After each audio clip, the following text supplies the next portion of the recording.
Welcome back to the Film Alchemist podcast, the show where we take the movies we love, break them apart to find out what gives them their magic. I'm your host, Josh Griffey, joined as always by my friend, co-host, and car enthusiast. That's the best you can do, Alex Dandino. There was a lot. Gearing it up. There's a lot exploding in my mind. These are off the riffs, and I was like, I don't want to have to redo the Fair. That's fair. All right, before today's just oily, dripping episode, a little bit of business, people. It's official. We're on Patreon. That's right, patreon.com/filmalchemistpod. The best way to get more of this show, the best way to help us grow this show. We appreciate it, guys. If you can do that, that's patreon.com/filmalchemistpod. We have a big Patreon exclusive library over there where our patrons get a vote on the movies they want as Patreon exclusives every month. We do miniseries. We do your commentaries. You can even have us record a double feature. But yeah, if you could be so kind and help us grow this show, we would appreciate it. Again, that's patreon.com/filmalchemistpod. The best way to get more out of this show and make it what you want and deserve. Thank you. The YouTube Film Alchemist, the email is at filmalchemistpod@gmail.com. We're on all the socials you're on. Find us. Please help us. Also, make sure you leave us a 5-star rating and review, not a 1-star White Sox 2020, you little devil ya. But thanks for taking time to support independently run podcasts. Thanks for that, buddy. Are we really that annoying? I can't tell anymore, so. Probably. Someone else is probably halfway through their terrible review right now, and they're like, preach. No. Just awful. I was going to say, at first I was mad. I was like, why take time out of your day to just shit on guys doing this, trying to build something? And then I was like, but at least he tried it. Most people don't even try it. I appreciate it. I think the really important part is he actually tried. I truly do appreciate the effort it takes to click 1 star and write annoying. And that's it. That's the thing. He went through the work, and I appreciate that. It is your prerogative to do what you want with what we make. Thank you for that. I truly appreciate it. Fella. Another personal plea, guys, if you could go support my movie making collective, the Misfit Parade. We're on all the social media. Our movie He Sees All won Best Micro Short at Days of the Dead, so that's over there on YouTube if you want to watch. Misfit Parade, we need to start growing that following too. So go on over there and review bomb us there as well. Really get it out, man. Hit us wherever you are. But we would appreciate that, Misfit Parade. Thank ya. All right. I didn't do my normal screaming transition intro to the show. Because I think probably because this movie screams on its own. I think this movie requires a somber reflection. Yes. I think this movie requires us to get under the hood of the human sexual experience. There's definitely a lot of oils being changed. Is there not? Yeah, you got to drip the fluids. You got to wipe the wipers. You gotta do car stuff. You got to tug the lug nuts. I'm trying to think of other car things. I don't know much about cars, but I do know spark plugs. I do know that I've always thought guys that are way too into cars that it's definitely psychically linked to a sexual phenomenon somewhere. I've always known that in my mind. My brother loves to send me videos from like TikTok where it's guys with sports cars who seemingly only have them to hit the gas insanely faster than they never need to and watch giant-breasted women in the passenger seats breast fight against the gravity and pull and G-forces to not flop out of their shirts, right? So knowing these car guys, which I am not one, I've always assumed it was psychically sexually related. So today we're talking about David Cronenberg's Crash, 1995, I believe. 96. I was actually watching it, and I was like, this might be the most peak Cronenberg. I would not say this is my favorite Cronenberg. I don't even know that it's the best Cronenberg, but I think it is probably the best. It's probably the best thesis paper on how David Cronenberg looks at us and the world we inhabit. Right? It's a movie that is constantly filled with sex, but could not be more cold. right? The sex is kind of the one thing that we have that it feels like we stole from the gods, right? That for but moments, brief flashing moments here, we're doing something that's worth not killing each other for. Sure. Usually. Okay. Yeah. Or if you watch Investigation Discovery, it's the exact opposite of that. You're killing them because you want more with someone else. But sex is like the thing, right? That's the greatest thing we have as human beings, right? Is an intimate sexual moment with someone that we like. Sure. And this movie says, not at all. Not at all. That somehow this movie is the melding of cars and metal in our technological world is the natural evolution. And now the penis has just been replaced by the car. That if the car's not fucking penetrating, it's hard for you to care about penetrating. It's an interesting movie. I was like, I don't even know if I would call it pornographic, even though a third of the movie is fuck scenes. But that's the thing. The sex in it is almost never titillating. Right? Which by Supreme Court definition, that's that, right? It's hard to define, but you know it when you see it. This feels, the scenes in this feel more like a fucking horror movie murder than actual fucking. So, Alex, opening thoughts on Crash. Well, I'll say this. I feel like you just made the point of the movie right there by saying these like sex scenes, which, yes, take up like a good third of the movie, aren't titillating to you because you do not combine sex with cars. That's not true. It is. I'm not a Titan. I'm more of a Crash than a Titan. So I'm more about sex in cars than sex with cars. Okay. Well, either way, this is why we get 1 stars. This kind of if we cannot do that show today and reveal our personal sexual proclivities in such a way, that'd be great. Alex, it's time to fucking open the hospital gown and just let the audience in, dude. There's no way to get. I knew this was going to turn into an episode of My Weird Obsession. I would not have woken up this morning to do this pod. No, It's interesting, to me. So this movie came out, and then it was like this movie, Existence, Spider, and then he waits until, and then A History of Violence. So like, it's like 2 movies before A History of Violence, and I honestly, you could have told me that 1996 he made Crash and then waited to make A History of Violence, because this feels like it's the beginning of that like run he does. Because you're right, it is like this cold vibe, but that's the same way I feel about History of Violence, Eastern Promises. Like, his movies are always very insanely specific cold about humans, right? Like he doesn't have a lot of love for us as creatures. But it's not even that. Like it's the vibe. Like I really think like it's this section of his career that's very specific, which is why like it's weird that he made this movie and then Existence and Spider, because this fits much better with like the era of Eastern Promises, History of Violence. Maybe I even think Map this to is the kind of Stars. that perfect like, meld, man. Because you could like The Fly is like that. The Brood is obviously insanely cold. Like he just doesn't appreciate us besides these little fucking monsters of id. But right? it's That not we are even little the fucking same flesh bags and we have shit to do. Sure. I mean, but I think the difference is like for me, it's an interesting timing for what movies he's made, for like the era he's in of movie making. Because like I think of him, he hasn't, now he's going a little bit back into what we like the early Cronenberg stuff. Well, that we really Crimes of the Future is just a less interesting version of this movie. Yes. Right? It's Cronenberg when he doesn't fully believe he has that fastball anymore. So he's really trying to fill the sexual weirdness with set dressing rather than it just being present like this movie. Yeah. It's just a really specific, it's a very specific thing. And I think what's interesting about a movie like this is it still has that sort of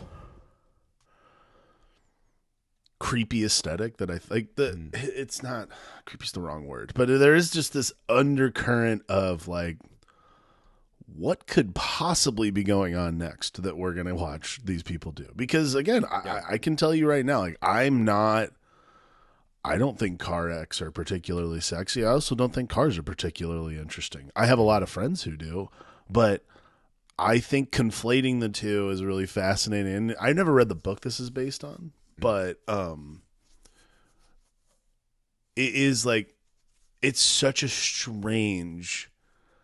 It's not a strange movie, but to me, it is a strange. It once you finish it, it fits. It checks all the boxes of like what Cronenberg likes to do.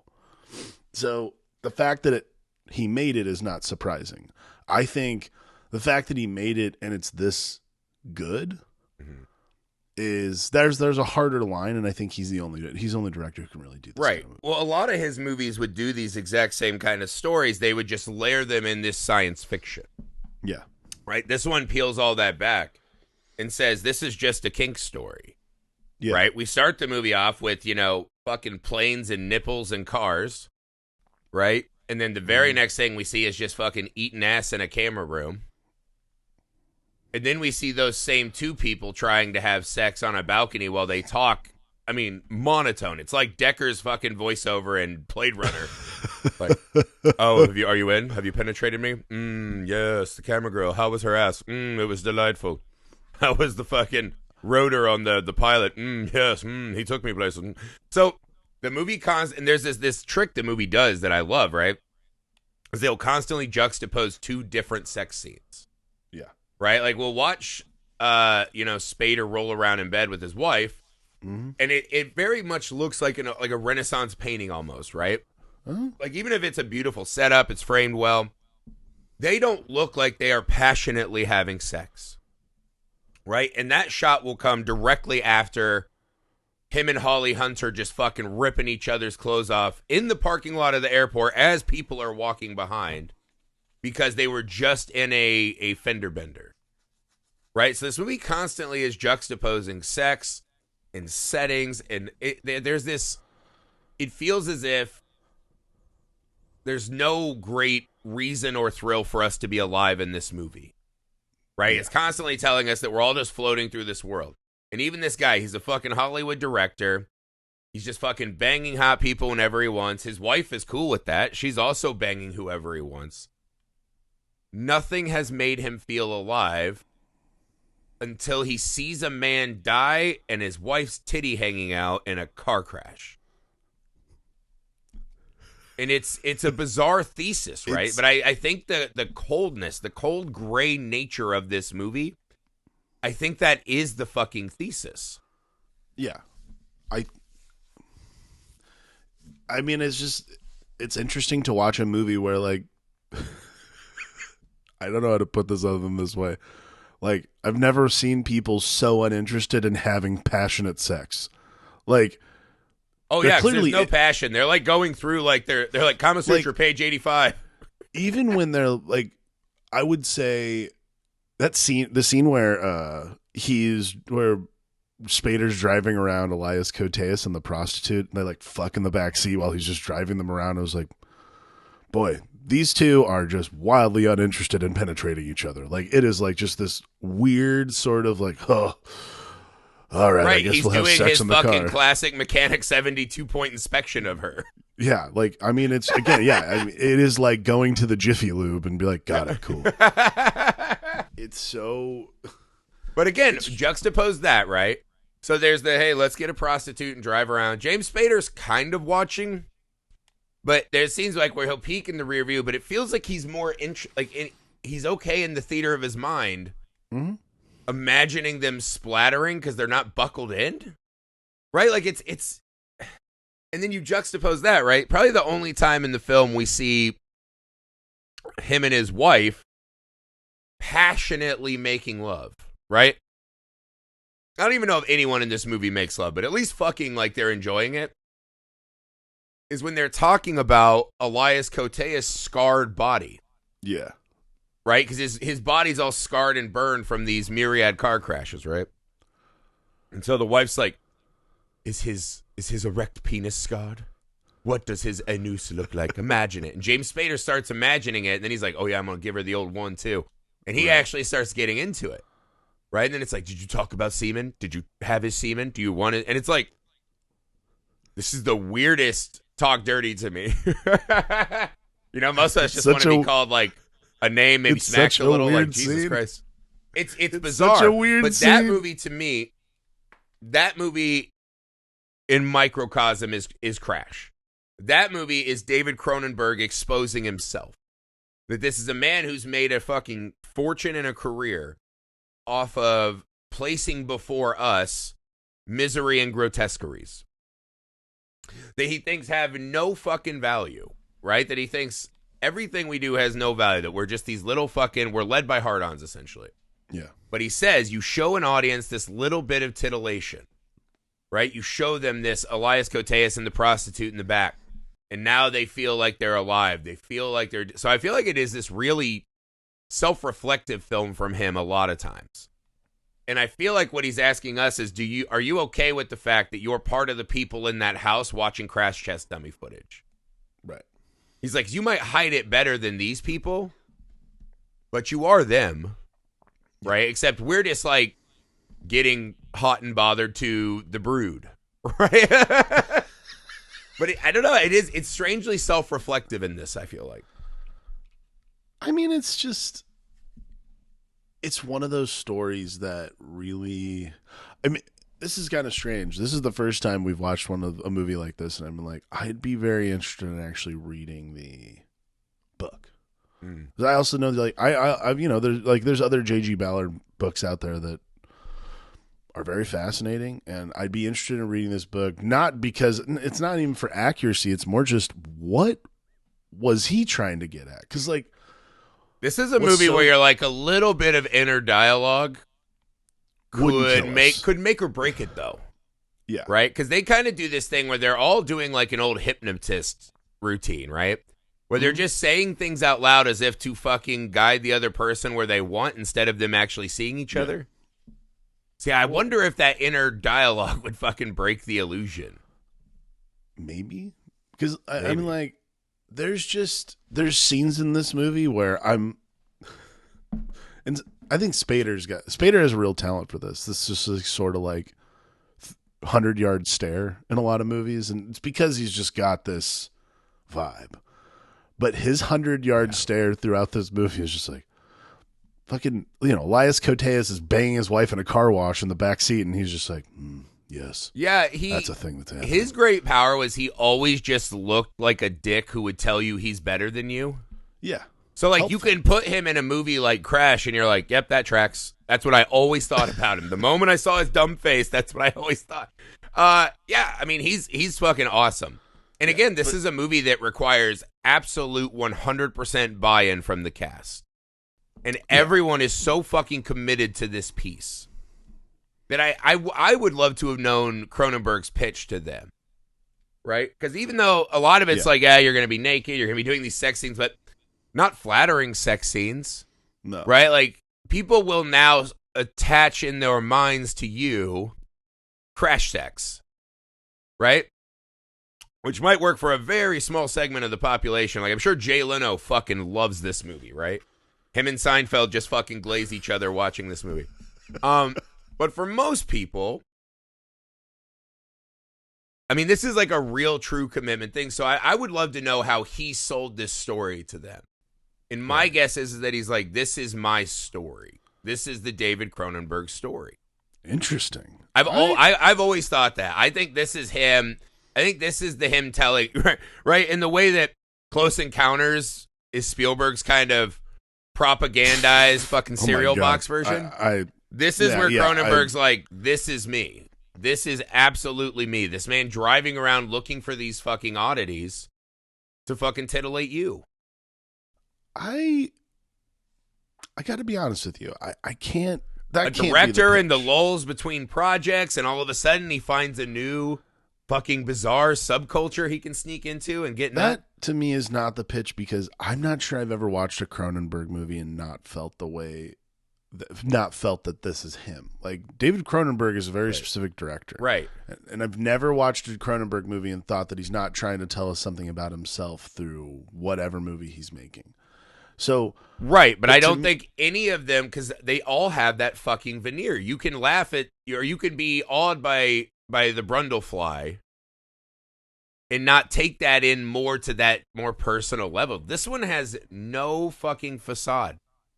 The car crash I to me is not. I don't not disagree facade. that this movie is like, if that's what it's saying. I mean, I don't disagree that this movie is a walking id. Like you could easily walk into, you bring Spader and Holly Hunter, and you're like, hey guys, it's 1996, and I'm gonna make a movie where you guys literally just fuck on camera a lot and Right. monotonously discuss, whatever. Right. And there are a lot of movies that have, horrifying Hollywood stories about, the classic sex sells movies. Right? Last Tango in Paris. There's all kinds of movies where like these things go fucking horribly wrong. Mm-hmm. And I think most actors, right? Putting myself back in my actor brain from years ago, if you're taking on this fucking movie, that's going to be a fucking extra intense and brutal shoot for you. Right? Like it's uncomfortable and so there's a lot that the actor in their mind, you have to do the mental math of this is going to fucking suck. I'm going to be getting rolled around the back of the car in what looks like a fucking frigid, cold Canadian fucking, early spring, late fall, whatever. Right. Just getting fucking slapped on by, scarred actors and fucking people in robot suits and whatever. Right? They're going to flip it, hit it, maybe not twist it. Who knows?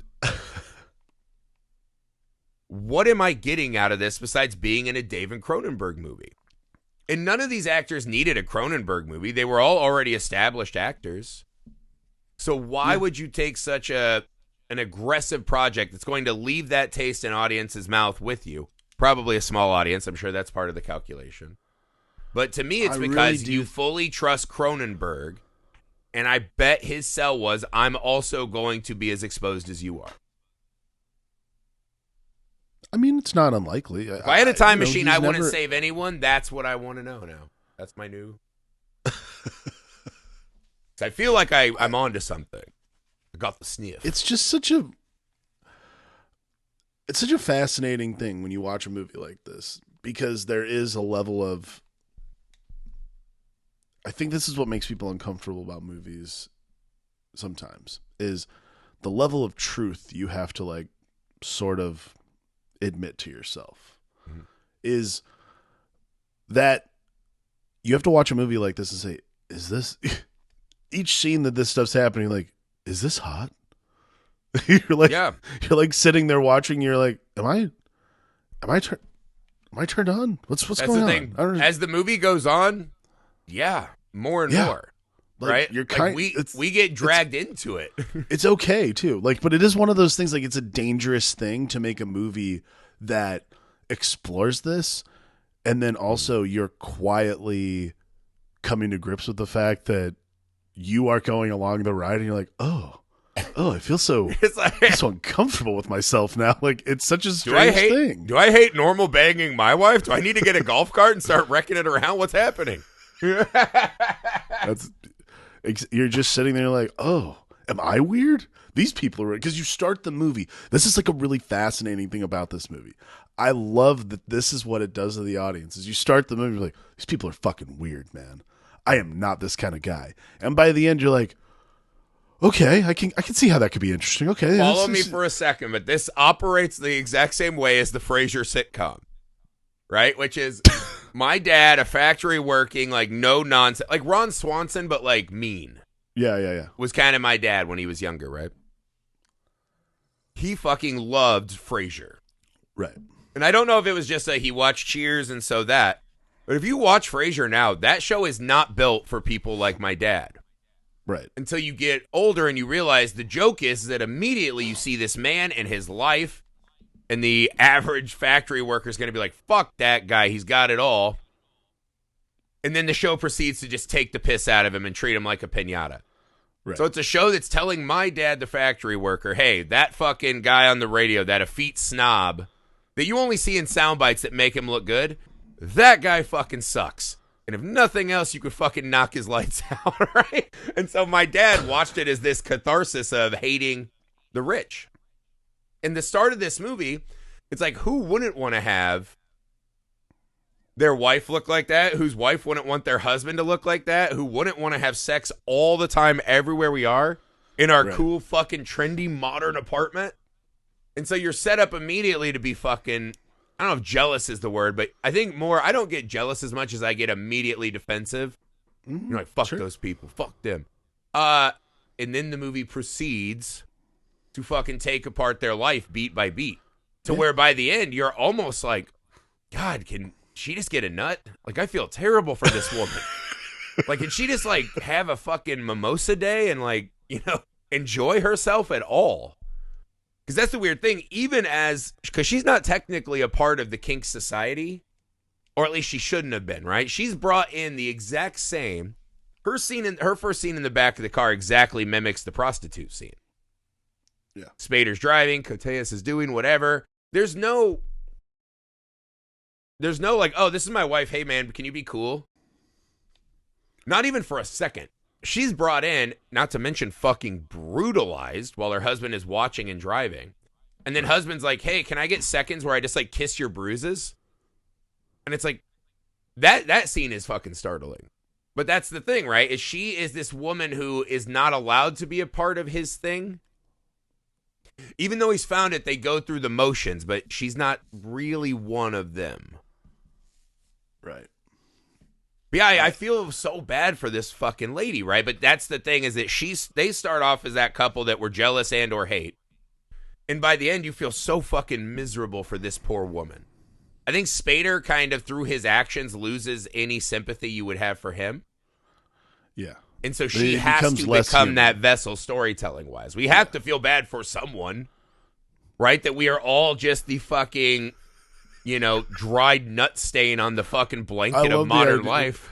I love the idea of watching this movie and just like, I don't know who to feel bad for. Like, all these people seem to be in on the same problem. Yeah, who do I quasi-relate to, for the love of fucking God?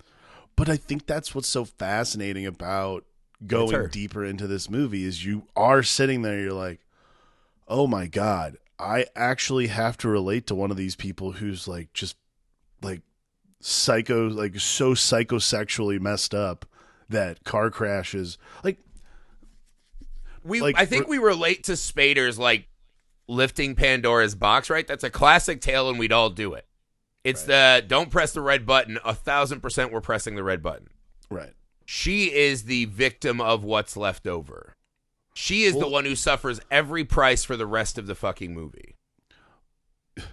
Sure.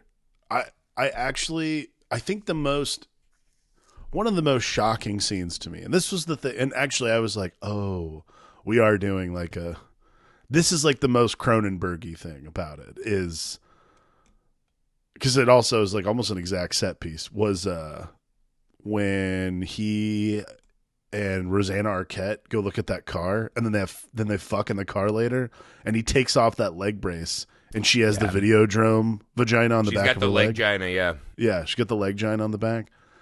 It was really fascinating, and I was trying to kind of like figure out, because it's a prop essentially that we've seen Cronenberg use before. Like, it's not a thing that we're like, oh yeah, I don't. Mm-hmm.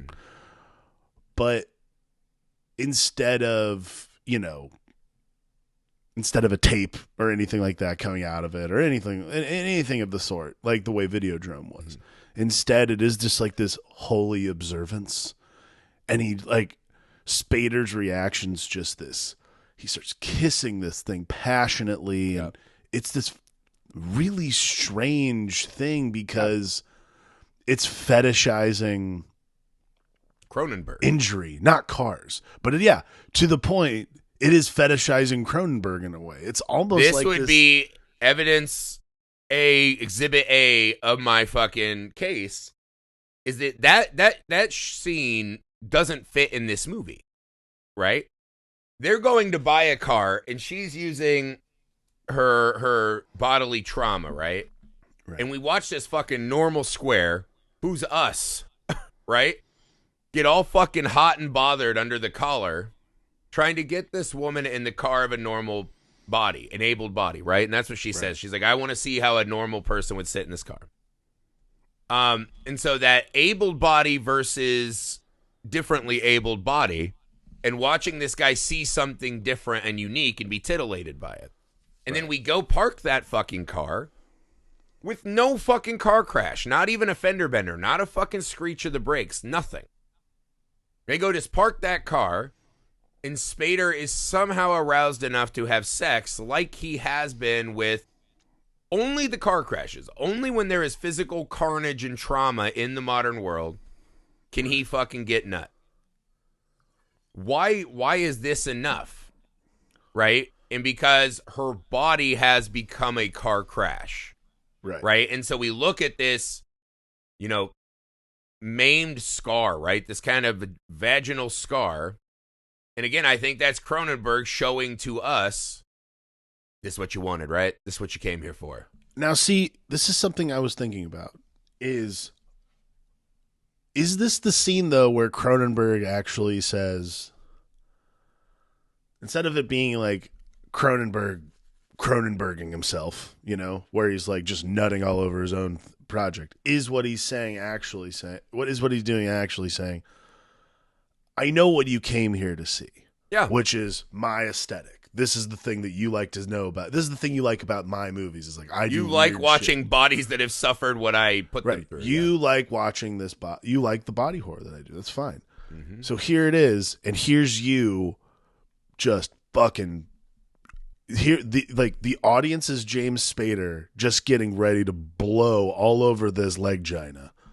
And it's like, because this is what you came for, right? Instead of like facing your own inner turmoil about your own sexuality, I will give you this completely unfiltered metaphor that isn't really a metaphor at the end of the day. All it is me reusing a prop that I have used in the past that you guys loved. It is shining the mirror on us. Absolutely. It's I awesome. 100% agree. Fucking love it. And that's the thing. In a movie that is loaded with body trauma, this movie is nothing but body trauma. All body trauma. Besides the car crashes, besides the whatever, it's people who just cannot feel anything worth living for.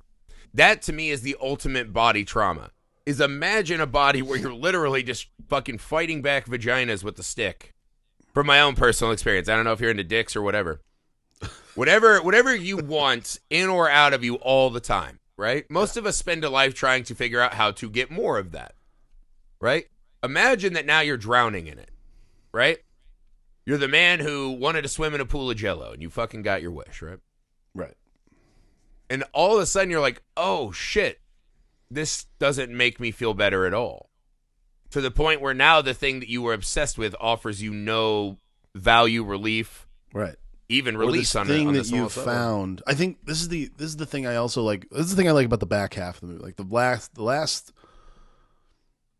20 or so minutes of the movie is all about the escalation of this. Like, to admit to yourself that this is who you are is totally fine. That's part of life. Like, it's okay to like the things you like. Like, I would never besmirch someone's personal taste in that way. I do all the time, but at the same time, it's also one of those things where, like, I'm not going to sit here and say that my opinion's better than yours because we're different people. We're looking at you, White Sox 2020. Billy Jack. What I was trying to get at was, I do love how this is now going to filter in through the rest of our like pods moving forward. If you try to flame me before I'm even up and having coffee, it's on my mind. Yeah. What I think's fascinating is the escalation of the fetish. Because that's really what the last 20 minutes of this movie is about, and really what the ending particularly is about. Like, that last moment between the two of them is the escalation of this fetish. There's only one place this goes.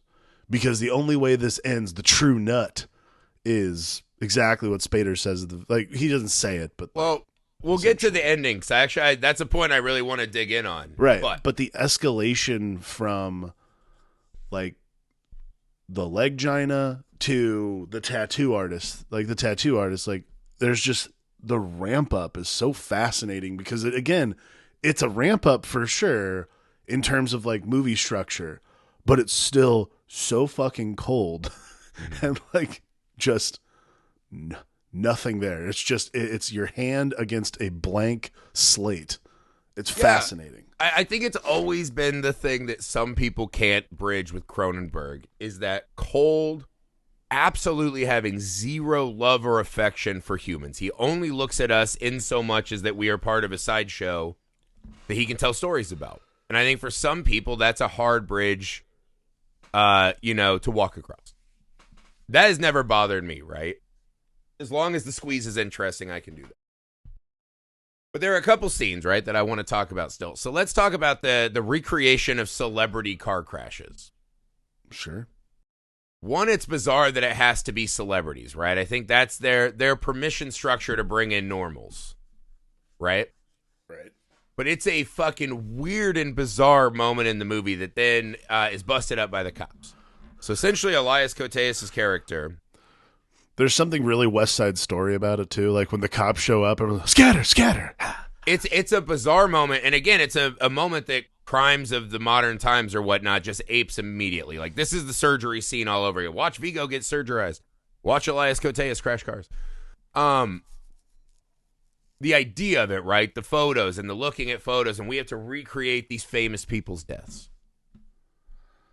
It stuck to me first that I thought it was about the famous people, but I think after a moment, that's just a way to fucking lure in normal people, right? The idea of coming to watch that, I think, is the point of these scenes, right? The point when Holly Hunter's at the house and they're watching Crash Test Dummies, and she's mad because the tape pauses because she has to fucking get up. And of course, every time any of these scenes happen, there's just a finger chain, right? Just running through every genital in the scene. But what do you make of this car crashing theater? I mean, so we see, so it's the James Dean one was the one that gets, West Side Story. It gets broken up by the coppers. Sorry, the scattering is so funny to me. Like that was like when I was like, is this what the movie is? Like, because it's early enough in the movie where I was like, are we all just gonna be like, oh no, it's Underground Society of Car Crash Enthusiasts, like scatter. I had to find this online to watch it, and the fucking log line for this was like he finds a bizarre subculture of scarred underground car victims that are omnisexual, and I was like, wait, what the fuck?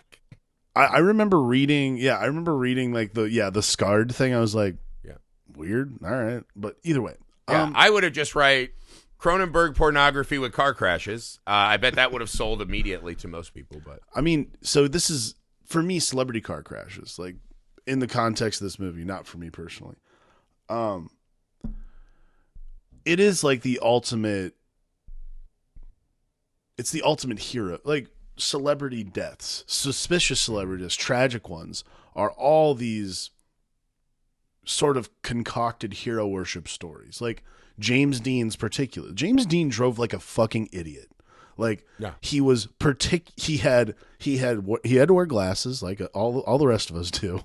He had terrible eyesight. This is why he squinted. This is like this famous look that he had was because he couldn't see. He drove like a fucking maniac. And in like old Porsches too. So the fact that he crashed and died should the eventuality, I think, of it all is what makes it so legendary. So the fact that he lived fast, died young, that kind of thing. There's a legend, especially James Dean. That's like a very obvious one for this movie. But then, like in the middle, like the Jane Mansfield one. I don't know anything about Jane Mansfield, by the way. Like I didn't know about these car crashes. No, I legitimately did not know she died in a car crash, but neither here nor there. I think that when people die tragically, particularly when celebrities die tragically, we eulogize them in a way that we sort of forget. Not that they were, incorrect or like not that they were like bad people. Lionization, yeah. But the lionization that we get for these people, and particularly like James Dean, like James Dean is an icon. James Dean did 4 movies. Like anybody else, imagine like Fairleigh Granger, who I thought was a fantastic actor. At the same time, he did They Live by Night and a couple other movies, Strangers on a Train. Like great actor. We don't talk about Fairleigh Granger a whole lot. And it's I think because that's the thing, though, right? Yeah, he was a guy. It's that lionization, right? Is that he becomes an avatar for those of us who want to make bad choices. Of course, right? We're not making bad choices. That's a great way to put it. We're living to the fullest, right? We're living it up while we're here, and it's like, well, you're not going to be here as long. That's fucking fine. And it's like, well, and some people make that fucking mental math, right? I also can't be fucking throwing rocks from a glass house, I guess, in that regard sometimes, but. I also wouldn't expect all my friends to be like, man, when he was in that partying all the time phase, he was just doing what we all want to do. It's like, Right. no, I lived that part. But I think this is fascinating, right? Because I love that scene if you juxtapose it with where that's the word of the day. I hope you're not dead from drinking shots every time I've said. I love putting it next to the scene where they come across the real car crash. Yeah. Which is funny because that scene feels more fake than the first car crash. But so Elias Koteas does this. He knows it's not real. So the titillation can't get to where he wants it, right? And I think this is where we start watching his unraveling. Is the scene where somehow they're allowed to just roll up on this accident, cut off everyone, and no one's fucking honking and screaming at them. This is the moment where it was weird. The surrealism of the movie set into me.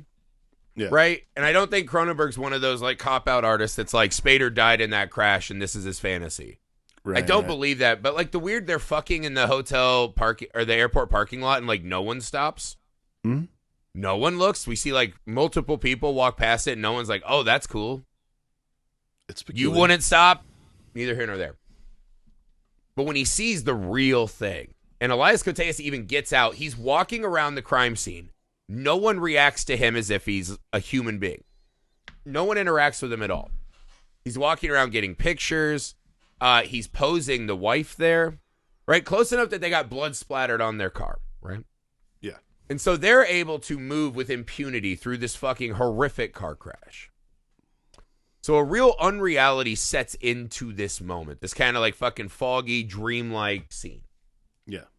Which I don't really understand why that choice was made, I guess. I've been trying to run that one through my brain. But the big important part, there's kind of two great things that this scene serves, right? Which is one, Elias Koteas sees that he is a fucking poser because his partner dies with the James Mansfield's wig still on the ceiling of the car. Yeah. He's got the tits in, but the wig's on the car, right? And he's like, you did it without me. You went without me. And he's upset.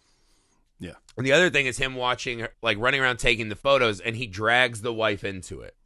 And now he's posing her amongst the carnage, even though she's alive and her body is still fully intact. There's a strange scene where she sits next to a woman smoking who seems to have been a part of this accident. Yeah. And so I think that moment too, right? The showing this is the real deal and you guys are faking. But what do you make of that scene? The fucking, why does that feel less real than the fucking theater of the cars? This is a really bizarre moment in this kind of minimalist movie to me. I think visually what's happening is Cronenberg is sort of, it's because that is like kind of one of like those, that's the tipping point moment in the movie. But I think what's interesting is Cronenberg uses it as the tipping point to what we were talking about earlier, to like sort of flip us all on our ears and say like, cool, I know you kind of haven't been with me to this point, or you haven't been necessarily with our characters to this point. But now that you're in it, now that like there's an emotion attached to this, now what I'm going to do is like, you're all going to feel a little funny for the rest of this movie. I really think that scene is him actually confronting all of us and saying like, you're now going to have to take this journey with the rest of these guys. This is why you guys are here. You're now going to have to confront these like maybe awkward feelings for the rest of this movie. Is I'm going to do weird shit and you all might feel a little funny and everyone might feel a little movement down there. I don't know what to tell you. Hey, you wanted to come here and see this and now you feel uncomfortable that someone's posing in the car with dead bodies? Yeah. Like this is like, I really, that is such an interesting scene because I truly think it's one of those moments where it's like, guys, you're here. If you're not feeling anything yet, now's the time it's going to start. The movie you're tells going on to itself walk out of this a little. movie uncomfortable. Yeah, I think the movie tells on itself a little in this regard, right? When he gets out of fucking hospital jail, he now has this new kink, this new exploding kink. Yeah. And he says, man, have you noticed how much fucking traffic there is? A world of possibilities open to him. Every one of those cars is in a potential nut. Yeah. Right? Every one of those cars could hit him and send him into a fucking orgasmic frenzy that would dehydrate him to death. You never know. By the end of the movie, they keep saying the exact opposite, where are all the cars? The further down this road he gets, I think the cars represent opportunities at joy. Yeah. I think he's one of these guys, right? You find a new hobby, you get really excited. Oh, that burns out fast too, and you're still just sitting there confronting all the same emptiness. And so I think this scene is that pause where now there's going to be less cars, right? It's a weird kind of surreal piece to add in the middle of the film.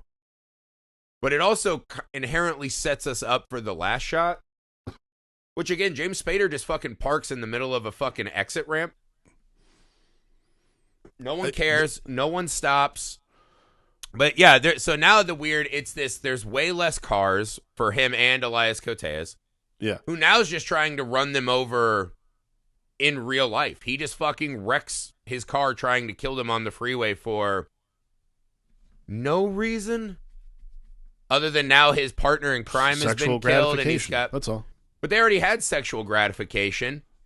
The two of them together did nothing. And then what's he do? He immediately... Spader runs to a wreck and Koteas hits it because they're like, oh, this is not enough. Well, that's what I'm saying is like, this is the part that this last, like, that scene and then the final scene. These are all the escalations that occur with this kind of thing, leading to like the ultimate, nut, which I guess is death, which is weird. Yeah, we have to stop saying it that way because I would say the end of this movie is the bluest of ball that's ever lived, and I think that's the exact point. Oh no, right? They're trying to get to that last nut. They're just saving it. It's almost as if Vaughn dies in a fiery car wreck. Mm-hmm. And then Spader goes and gets his car and immediately proceeds to hunt down his wife. Yeah. And wreck her, which I still don't... There's something about that car, right? I think his wife earlier in the film had called it a bed on wheels, that it must smell like nut. It's a bed on wheels. Yeah. And so maybe that car becomes this, I don't know what the fuck it's... I mean, this seems like film student shit, right, at this point, to be like, oh, it's the fucking fully engorged dick, right? It's the dick driving around, nom, nom, nom, nom, like Pac-Man, looking for vaginas. Blah, blah, blah, blah. I don't know what it is. Like, it's a Christine thing. Like, he buys the car, and now he's like, I'll be the new Vaughn. This, if I had to have a critique of the movie, it's that the motivations at the second half of the movie make no sense for me, right? Beyond that, these are people whose kink is no longer giving them release, so now they're just fucking lashing out at the world. Seems a little nihilistic to be interesting to me at times. Sure. But I don't really understand why he's got to hit his wife, right? Why Vaughn had sex with a prostitute, but it seemed like he was more into hurting Spader's wife. Like, why are we making these leaps, right? But I do think this final bit on the hill is pretty interesting, right? Because he runs her off the road, he runs down. The first thing he does is look all up in the car, right, before he checks on her. They start talking, right? And essentially all they're saying, all they're saying fucking boils down to, she keeps saying, I think I'm all right. Just keeps repeating it. And he keeps saying, maybe the next one, darling. There's no release. There's no one coming to help. This is literally the coldest shot in the movie. And he just starts kind of fiddling with her slowly. And I think we're back to that, if not interesting looking, boring and unigniting sex from the start of the movie.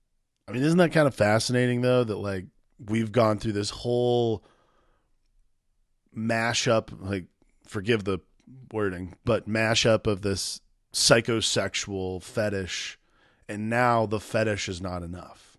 We're back where we started. Like, that I think is the most fascinating thing about the movie, and what Cronenberg tells us is we went through this entire movie and no one's satisfied. The only people who are satisfied are fucking dead.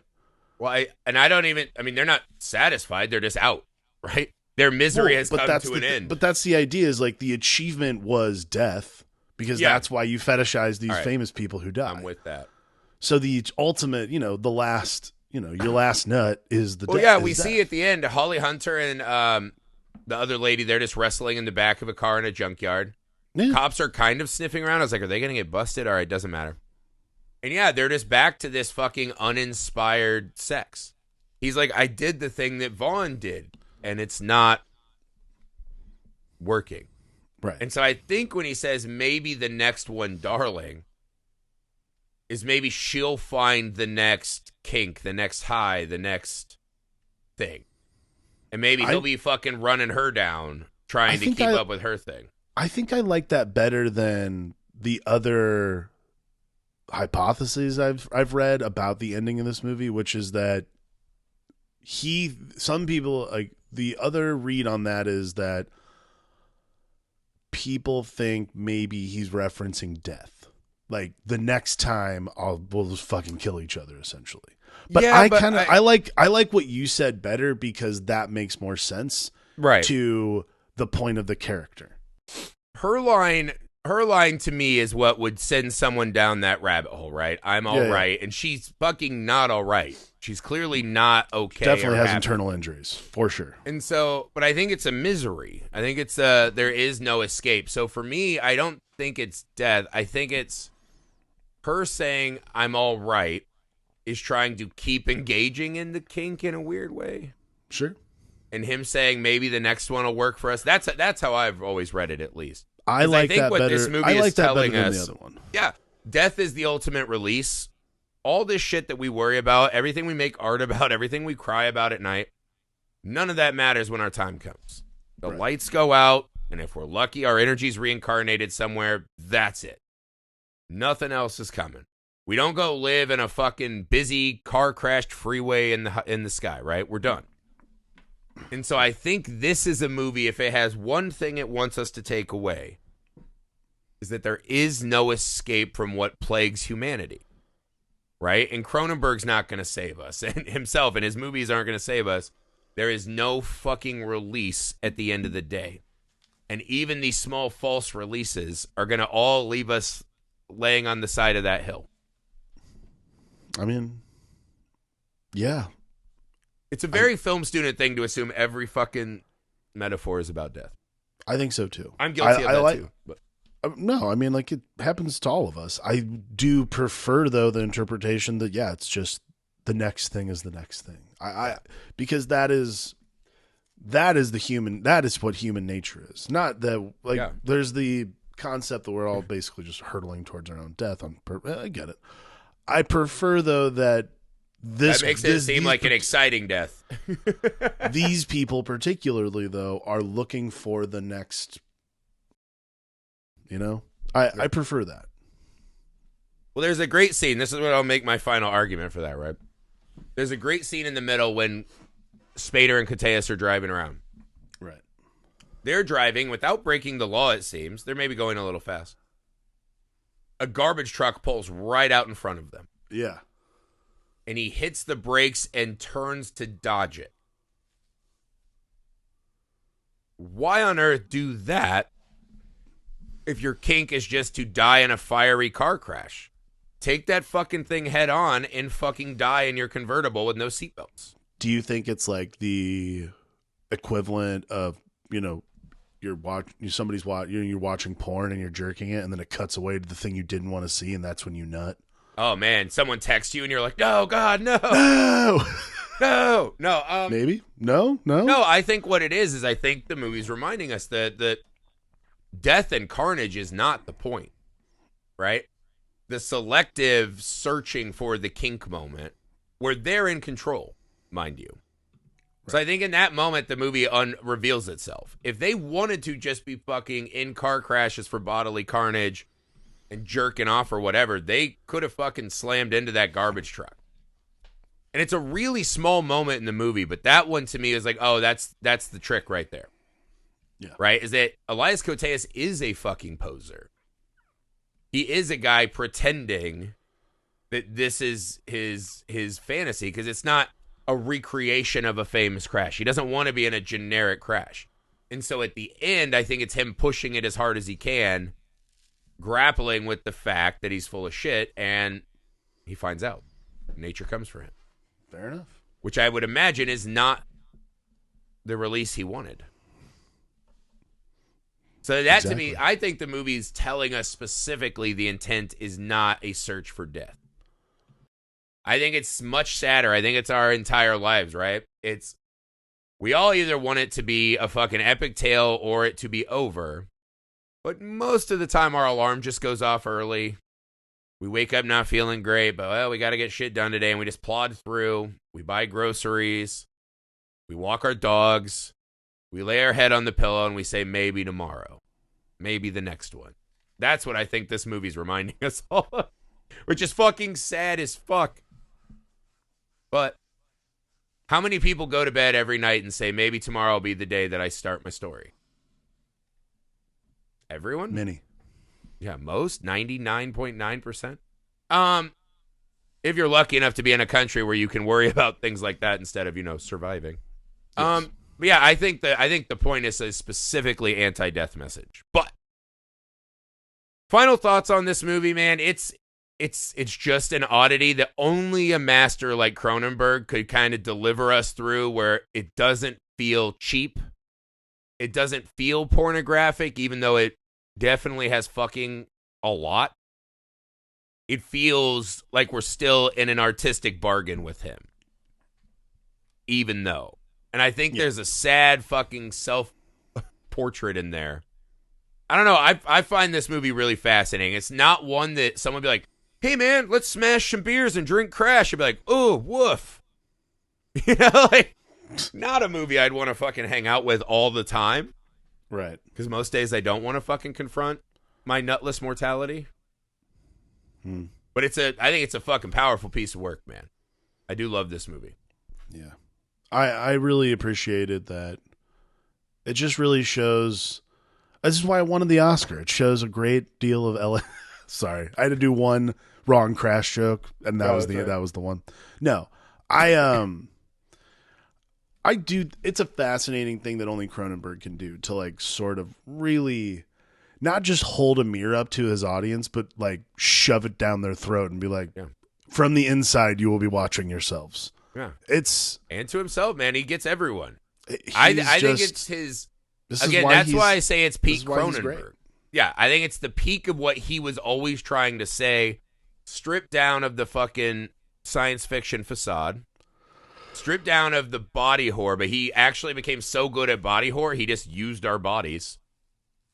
I think it's that the two lies we tell ourselves. I'm okay, I think I'm all right, and maybe the next one. And I think that is one of the scariest things he ever fucking committed to film. So I don't know. I find it a powerful, fascinating movie. That's it for Crash. We need a refractory period from Crash to recover, drink some Gatorades, replenish our electrolytes. It was a good movie. Actually, so we're doing a thing now, guys. We're not going to do these double features when we have extra weeks in a month. We've decided we're just going to talk to our patron friends. So one of our patron friends, a wonderful Australian man, Brody Kane, who I talk to on Instagram here and there. Really nice guy, shreds on the guitar. Cool dude, right? Loves horror movies. But this was one of them. He hit me up and he's like, man, you guys should talk about that sometime. So we're going to try to use these extra weeks we have in the schedule to talk about shit that our patrons want us to talk about. If you want to be a part of that conversation, find us at patreon.com/filmalchemistpod. It means the world to us that there are people out there that support the show. As we said earlier, even people that turn it on and don't like it and make fun of us, we still just thank people for participating at this point, man. So thank you guys, not only for participating, but for helping support the show. We love you guys. The YouTube Film Alchemist, the email filmalchemistpod@gmail.com. We're on the socials. Leave the 5-star ratings and review. And please go follow Misfit Parade everywhere you can and watch our short film, He Sees All. That would be awesome, guys. For the Film Alchemist, thank you. I don't know about that. You will see my son in it. You will see my lovely little son in the movie that he's not allowed to watch, which you'll understand. For the Film Alchemist, I'm Josh Griffey. I'm Alex Dandino.